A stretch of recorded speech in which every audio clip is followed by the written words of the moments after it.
Militer Ukraina mengklaim menembak jatuh pesawat tempur Su-30SM Angkatan Udara Rusia selama operasi di Laut Hitam.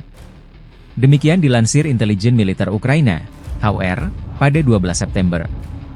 Hingga saat ini, Ukraina total telah menembak jatuh 369 pesawat tempur Rusia sejak konflik 24 Februari 2022 lalu. Selama 24 jam terakhir, pasukan penerbangan dan rudal serta artileri angkatan bersenjata Ukraina melancarkan 32 serangan di area konsentrasi personel dan rudal anti-pesawat, mengenai 6 kendaraan anti-pesawat, 3 senjata dalam posisi menembak, 1 radio stasiun peperangan elektronik, 2 sarana penambangan jarak jauh dan 2 objek penting lainnya dari militer Rusia. Militer Ukraina mencatat selama sehari terakhir, tercatat 105 kontak senjata di berbagai titik di garis depan. 16 serangan Rusia tercatat di arah Kupiansk.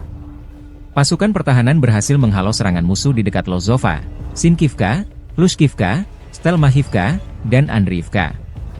Di arah Limansky, pasukan kami berhasil menghalau 11 serangan penjajah di wilayah Makiivka, Nevsky, Terniv, Grekivka, Druzhlyubivka, dan Tverdokhlibove dan Dibrova, tulis staf umum Angkatan Bersenjata Ukraina.